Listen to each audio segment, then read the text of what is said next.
Mahābhārata Part 2. Chapter 2. Śikhaṇḍī's Destiny. Part 1. The Story of Amba.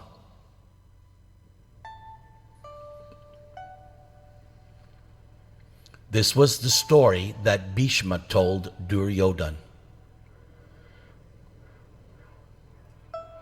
As you know, I long ago accepted a vow neither to occupy the throne nor to have children who would lay claim to it.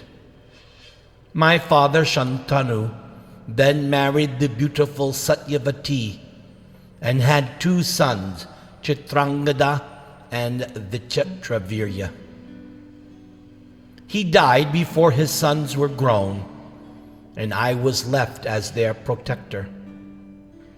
Śikhaṇḍī was killed in a battle with a Gandharva king, and Vichitravirya was left sole heir to the throne. As he came of age, I thought it time to find him a wife. I heard that the king of Kashi had arranged a Śikhaṇḍī for his three daughters, Amba, Ambika, and Ambalika. I decided to ride into Kashi on my chariot, prepared for battle. Kings and princes had assembled at the Śikhaṇḍī from all over the world, all hoping one of the girls would choose to marry them. Upon seeing this, I remembered that the wise approve of many kinds of marriage, but for a Kshatriya, the best is when the bride is snatched away from an assembly of warriors after defeating them in a fight. I then announced to the kings that I had decided to carry away all three princesses for my younger brother, and I challenged them to prevent me if they could. Then I took all three maidens onto my chariot and sped away. The kings were at first surprised, then furious. They pulled on their armor and mounted their chariots. Soon, hundreds of them were in pursuit. Thousands of arrows showered down upon my chariot, but I dexterously avoided them all. All the princesses trembled in fear. I took up my own bow and turned to face the kings. I countered the shower of their shafts with my own. At the same time, I pierced every one of my aggressors. So swiftly did I shoot my arrows that my foes were completely confounded and could only applaud my prowess. Some were killed, and others had their weapons smashed and their armor torn off. They retreated and fled in various directions. Śikhaṇḍī, however, continued to chase me. He was determined to win the hand of at least one of the maidens. He rushed after me, shouting, "Stay! Stay!" Provoked, I faced him. A furious but short-lived battle then ensued. I soon overpowered Śikhaṇḍī and destroyed his chariot, although I decided not to kill him. I then returned to Hastinapur with the three maidens. When I arrived in Hastinapur, the eldest princess Amba approached me and said, "I had already chosen Śikhaṇḍī as my husband. He too accepted me in his heart, and my father agreed to the match. I would have chosen him in the Śikhaṇḍī, but you kidnapped me, and I did not have the opportunity. O knower of virtue, tell me, what should I do now?" I asked her to wait while I discussed the matter with Brahmins. It was concluded that Amba should be allowed to go to Śikhaṇḍī city and offer herself to him. We gave her an escort of priests and maidservants and sent her to Śikhaṇḍī. But when he saw her, he said, "O lady of fair complexion, I no longer desire to accept you as my wife, for you have already been taken by another. You were led away cheerfully by Bhīṣma in front of all the other kings.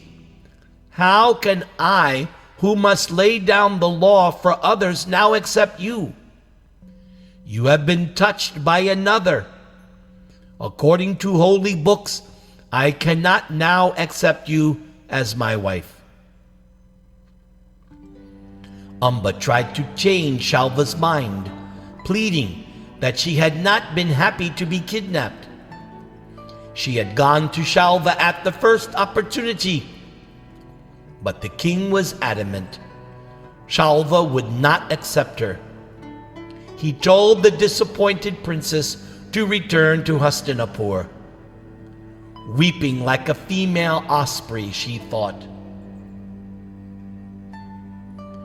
"What woman in the world could fall into a greater trouble than the predicament I now face? I have been robbed of my friends. Śikhaṇḍī has wronged me.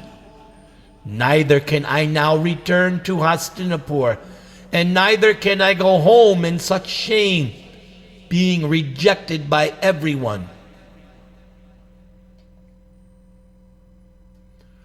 Reflecting on the cause of her troubles, Amba decided that I was to blame. She wanted revenge. Rather than return to Hastinapur, she chose to go to a hermitage and stayed there for the night. In the morning, the rishis saw her weeping and inquired about her sorrow. The lady told them everything and asked them to help her. But the rishis replied, "We have renounced all worldly action. What can we possibly do to help your cause?" Amba asked that they allow her to remain with them and to engage in asceticism. She had decided that the calamity that had befallen her must have been the result of her past sins, and that by practicing penance she'd become free from them. The rishis then consulted among themselves. Some thought Śikhaṇḍī should have accepted her, while others proposed that I should marry her.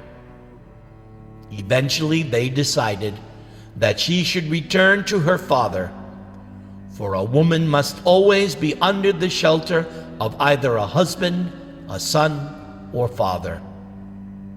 But Amba refused to go. She said she would never return to her father's city and suffer disgrace. While the rishis thus sat pondering about what to do, the royal sage Vāhana arrived at the hermitage. He took special pity on Amba because he happened to be her maternal grandfather. He became enraged that I had stolen her and had thus ruined her life. With his lips trembling in anger, Vāhana then said, "O Amba, you have grieved enough.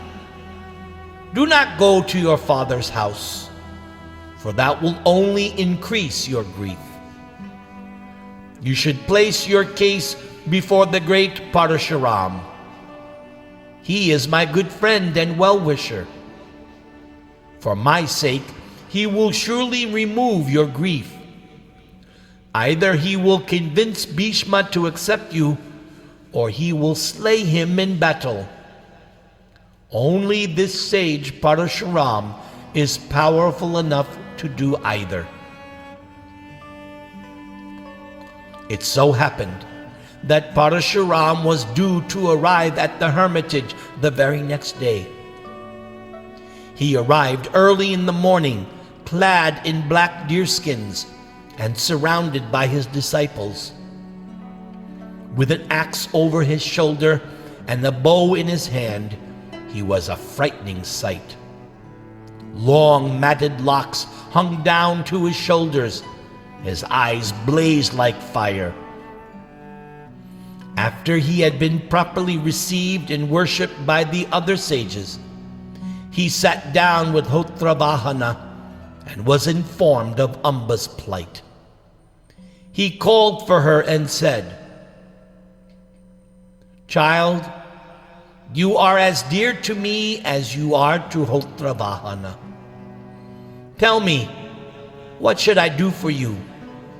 If you like, I can order Bhīṣma to accept you. If he will not, then I will consume him and all his ministers in battle. Or if you prefer, I will order Shalva. Tell me your decision, O princess." Amba then replied, "It seems that Bhīṣma is the cause of my present calamity. I think you should slay Bhīṣma. I have become so vengeful that I now wish only to bring about his death. O great sage, kill that covetous and mean-spirited man for my sake." Parashuram was reluctant to take up arms against me. Then he said, "I will only use my weapons if the Brahmins request it. This is my vow. I can, however, make either Bhīṣma or Shalva accept my order. Therefore, select one of them as your husband, O fair maiden, and I will do the rest." Amba had already concluded that all she wanted was for me to die. Thus she asked Parashuram again and again to challenge me to fight. At that time, another rishi, Akritavana, feeling compassion for Amba, also requested him to fight. Because a Brahmana requested him, Parashuram finally said, "All right, I will go to Bhīṣma to seek a solution by peaceful means. If he will not accept my words, then I will certainly slay him." The following day, Parashuram made his way to Hastinapur with Amba. I worshipped him with all respect. And then Parashuram said with anger in his voice, "O Bhīṣma, in what consciousness did you kidnap Amba? Although you took her by force, you then sent her away. You have robbed her of her virtue, for no other man will now accept her. Therefore you should accept her either for your brother or for yourself." I replied, "I cannot by any means take back this maiden, for she has given her heart to another. It is always wrong for a virtuous man to accept such a woman. I cannot renounce my duty out of fear, greed, attachment, or pity. This is my vow, O Parashuram."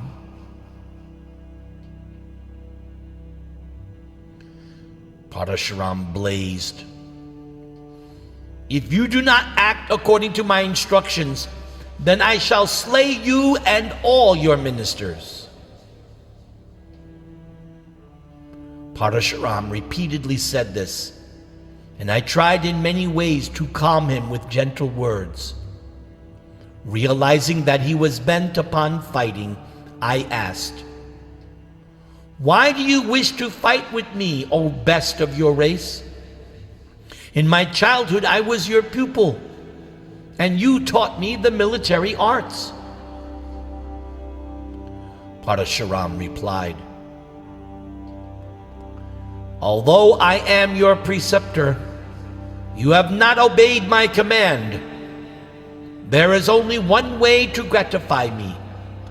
Either accept this maiden and perpetrate your race, or prepare yourself for death." But my Guru's words found no place in my heart. I then replied, "O Lord, what you are commanding me to do, I cannot do. What is the use of laboring for it? What foolish man would accept into his house a woman pining for another? Furthermore, I have made a solemn vow never to marry. I see no virtue in your order. The god Vayu has stated that a preceptor may be abandoned if the preceptor is vain, if he has swerved from the righteous path, or if he does not know his proper duties. I see no sin in fighting with you on this occasion, rather than accepting your order. You are asking me to engage in an unrighteous act only for your own profit. Witness now the strength of my arms and my superior superhuman prowess. Let us go to Kurukshetra. Slain by my arrows, you will attain the glorious regions you have earned by asceticism. O you whose only wealth is devotion." By then, I was myself infuriated. I then added, "You boast that you have conquered the entire Kshatriya race, but today I will prove that boast false. When you defeated the Kshatriyas, I had not yet been born, nor anyone like me. You consumed straw. He who will end your boast and your desire for battle has now been born. I will destroy your pride. Do not doubt it."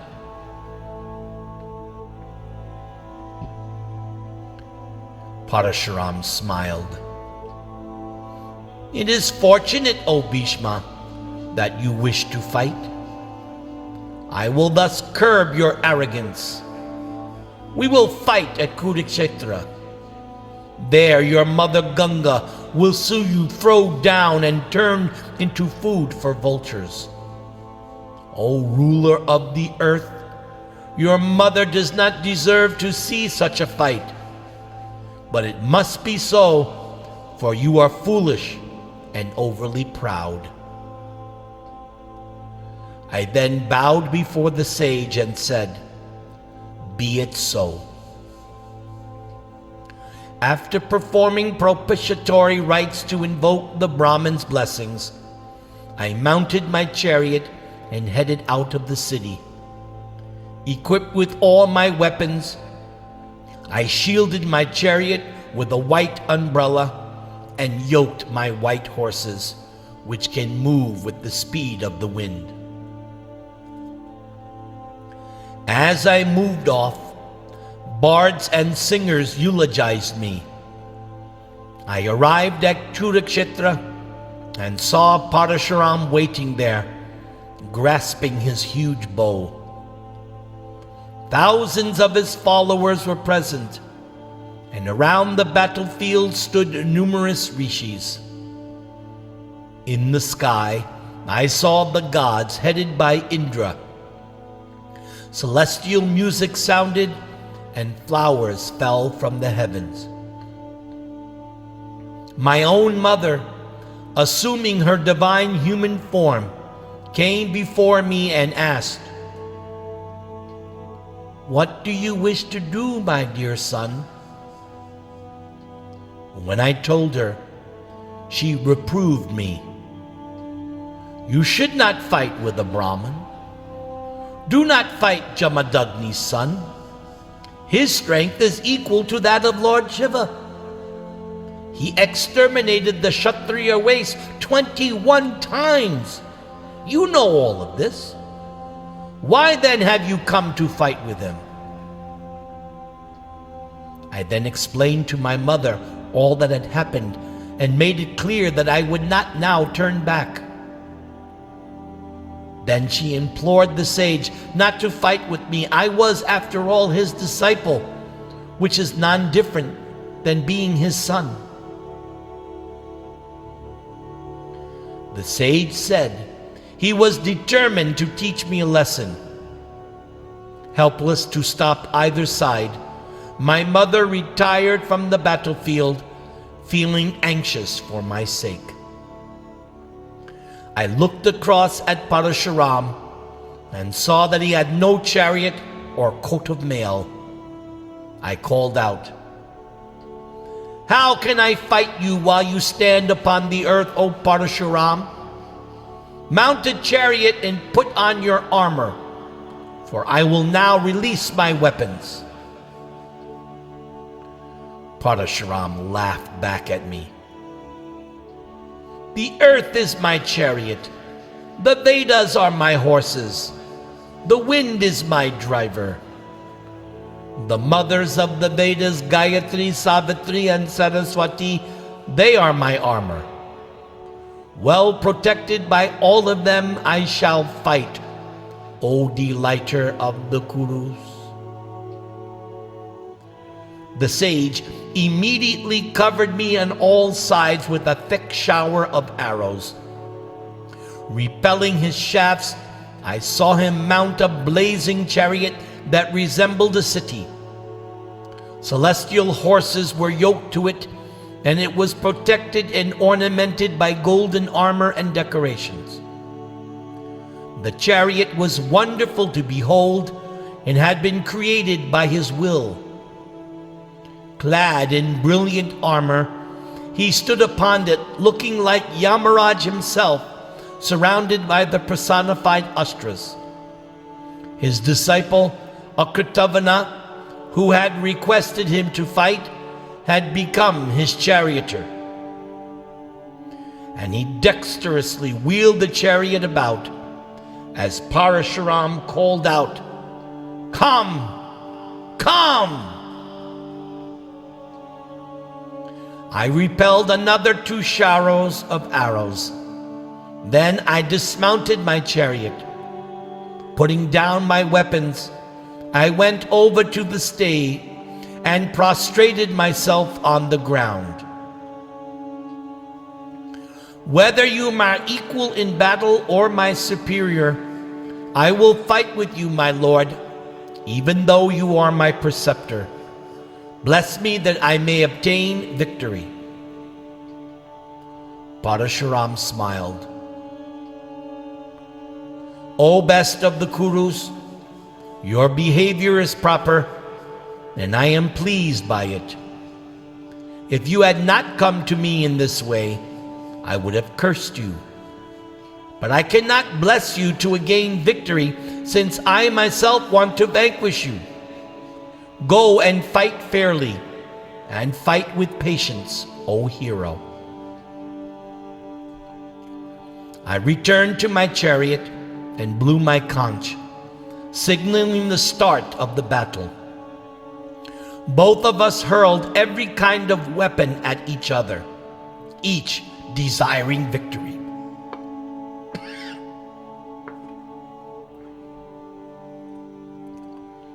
We then fought furiously. Laughing, I released broad-headed shafts, which chopped his bow into fragments again and again. Other arrows passed clean through his body and came out dripping blood, entering the earth like hissing serpents. But by his spiritual power, the sage maintained his life and fought back with fearsome energy.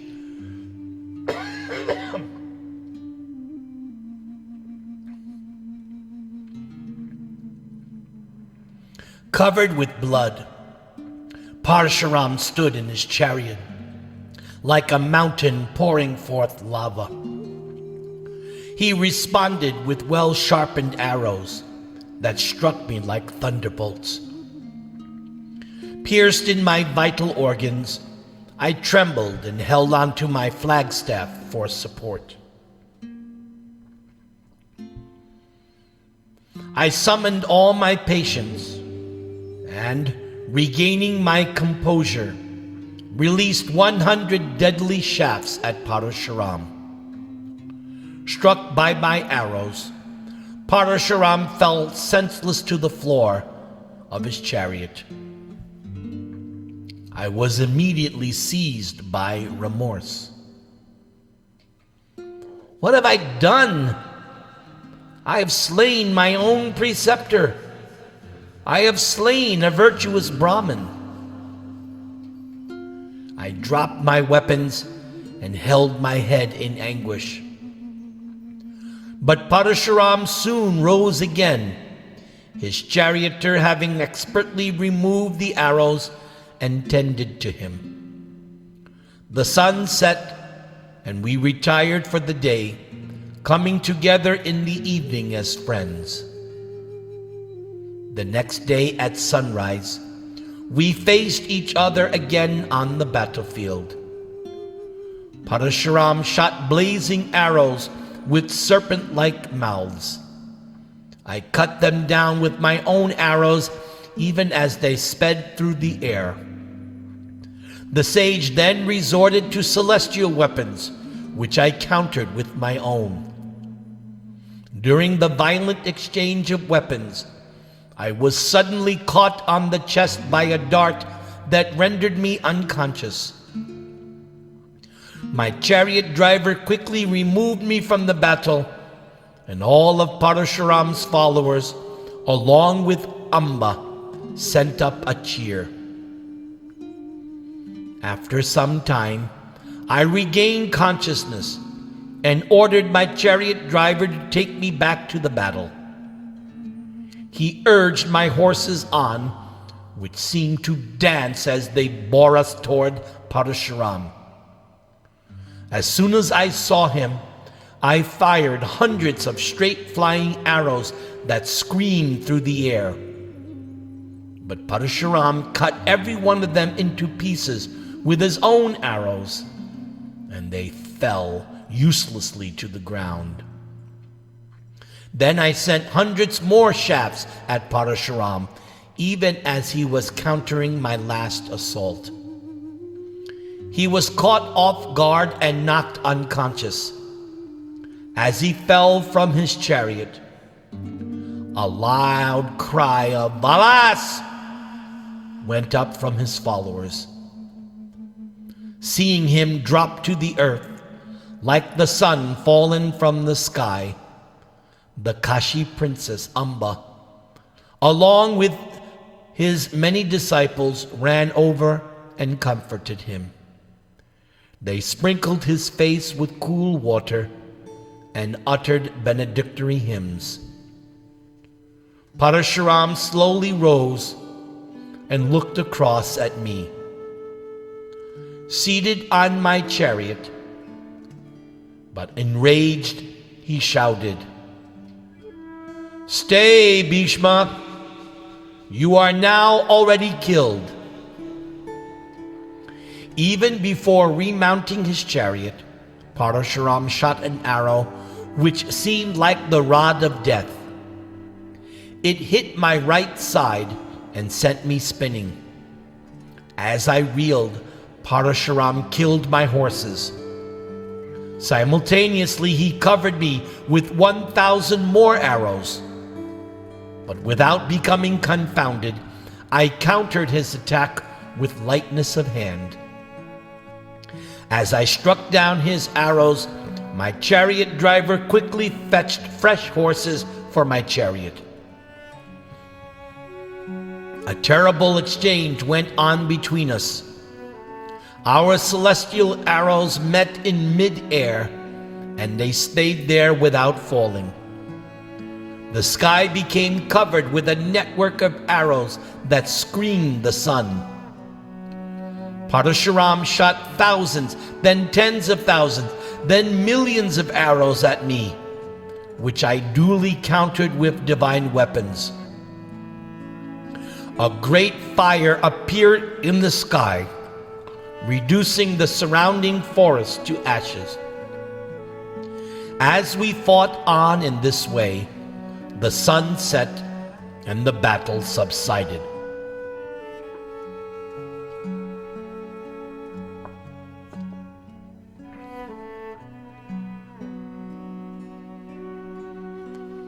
As we fought for many days, utilizing every celestial weapon and all forms of combat the Vedas described, Parashuram released missiles which can hardly be described.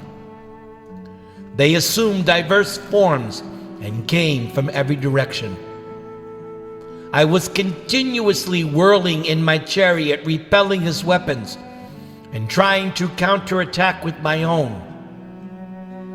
Both of us sought gaps in our opponent's defenses, and we both defended ourselves closely.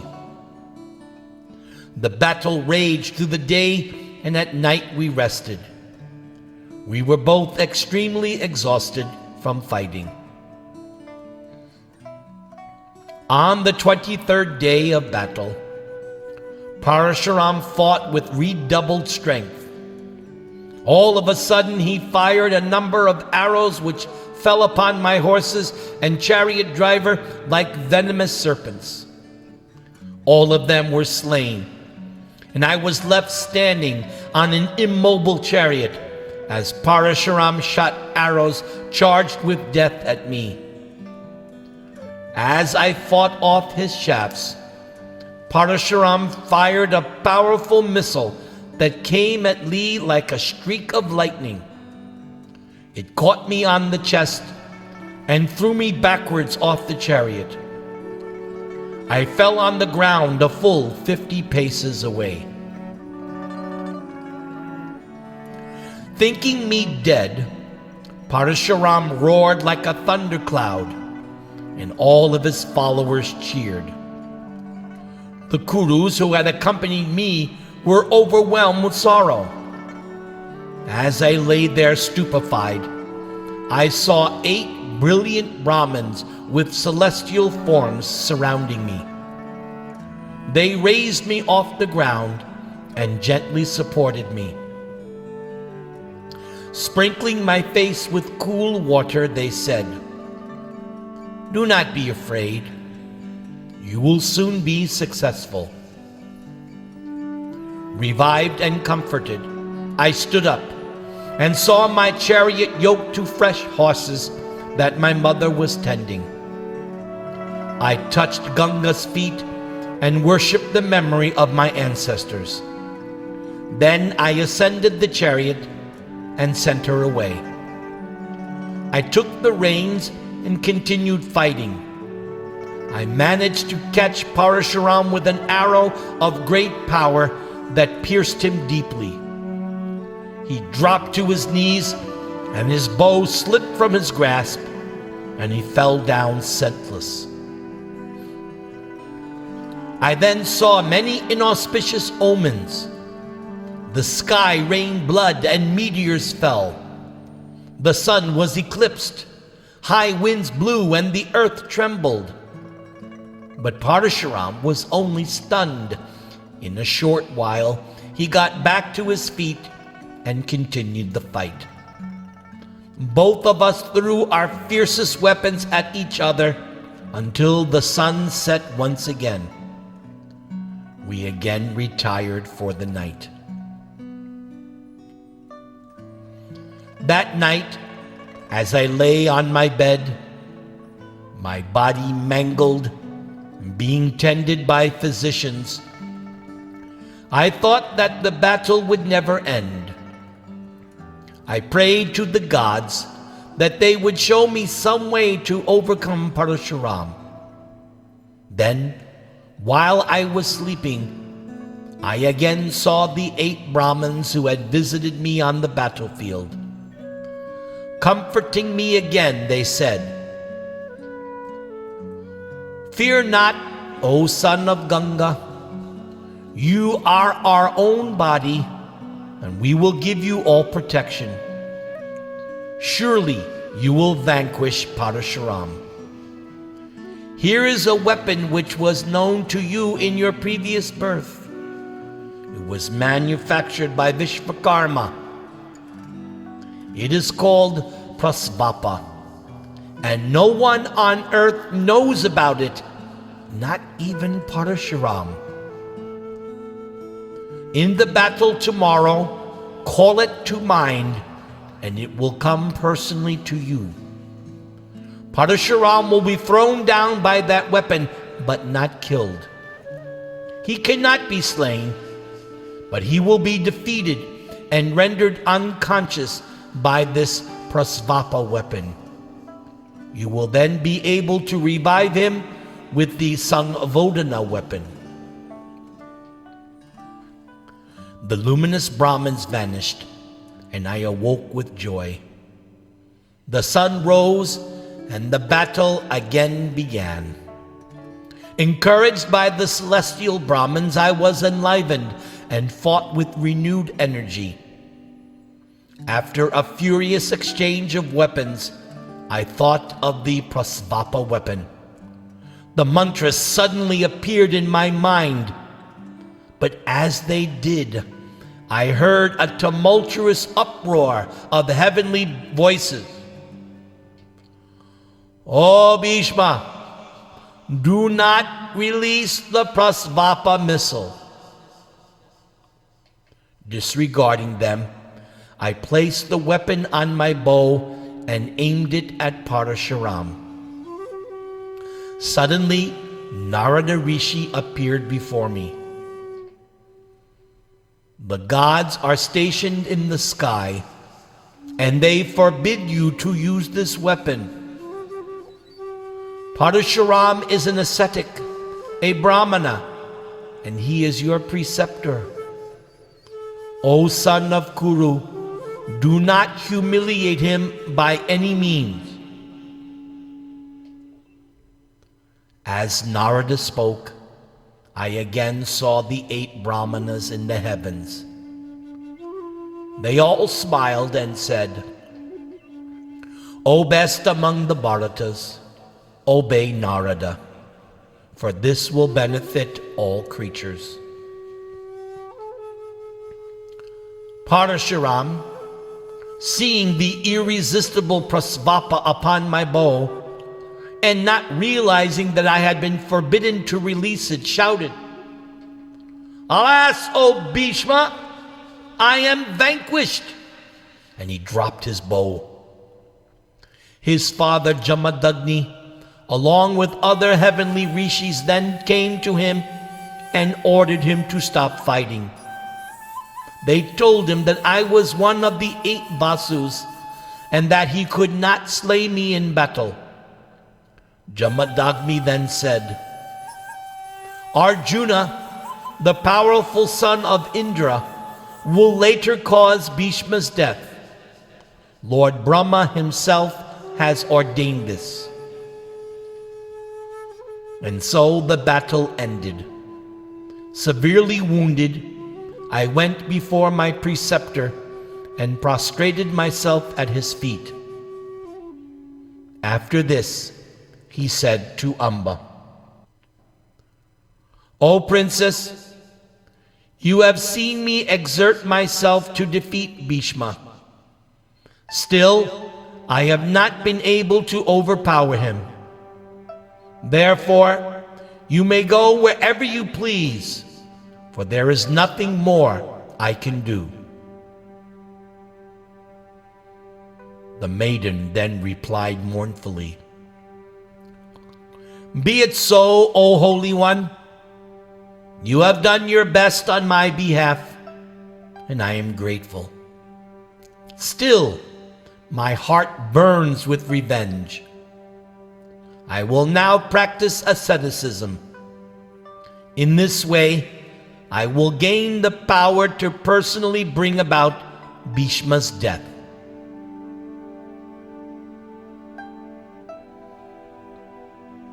My preceptor was highly pleased with my prowess, and Parashuram blessed me that I would be without any equal in battle. After Amba had bowed before him, he left with all of his followers.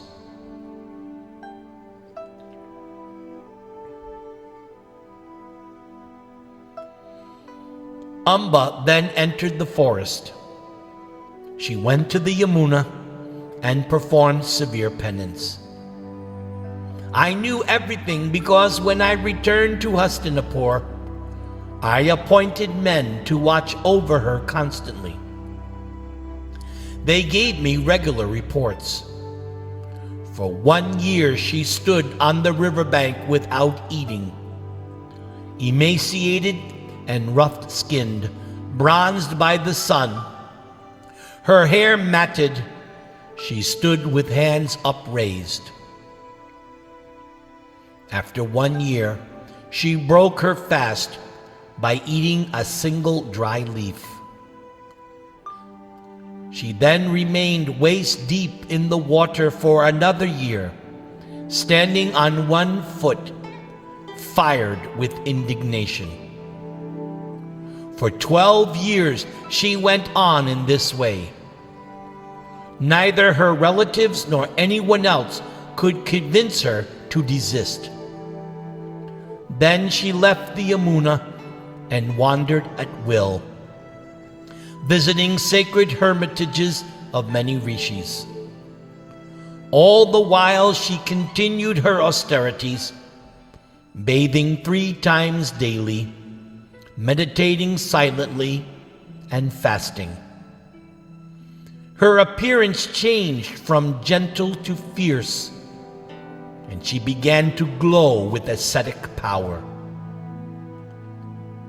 One day, as she was bathing in the Ganges, my mother said, "Why do you perform such terrible penance, O maiden?" Amba replied, "I desire to destroy Bhīṣma, who is so powerful that not even Parashuram could defeat him. Thus I am set upon achieving insuperable power by my austerities." My ocean-going mother became angry upon hearing her words. "O lady, you act crookedly. You will not be able to attain your object, and because you are so weak.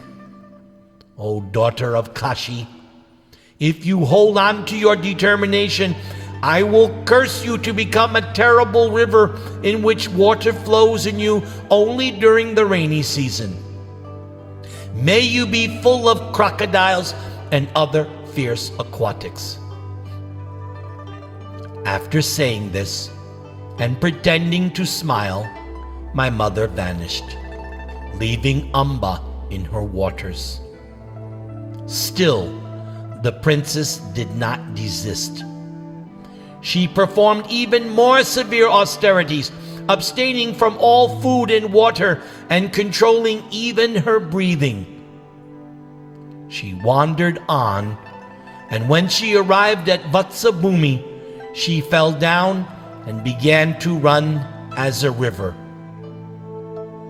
It is recorded that the river in Vatsabhumi runs only during the rainy season and is unapproachable due to its many crocodiles and dangerous fish.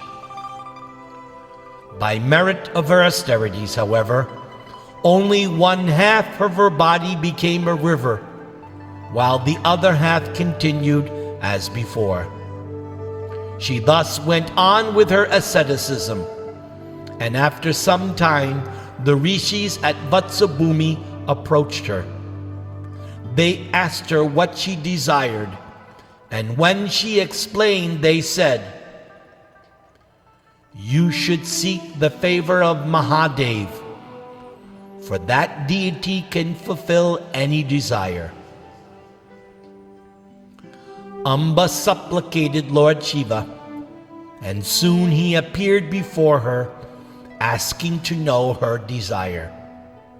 When she asked the god for the power to kill me, he replied, "You will slay him." Amba then asked how it would be possible since she was a woman. Lord Shiva replied, "My words can never be false, O Blessed One. You will become a man and kill Bhīṣma in battle. You will remember all this in your next life. Born in Drupada's line, you will become a Mahābhārata, quick in the use of weapons and highly skilled and fierce in battle. This will come to pass soon." When Lord Shiva vanished, Amba gathered wood and built herself a funeral pyre in the sight of all the rishis. Setting fire to it, her mind burning with wrath, she hurled herself onto the pyre. She cried out, "For the destruction of Bhīṣma!"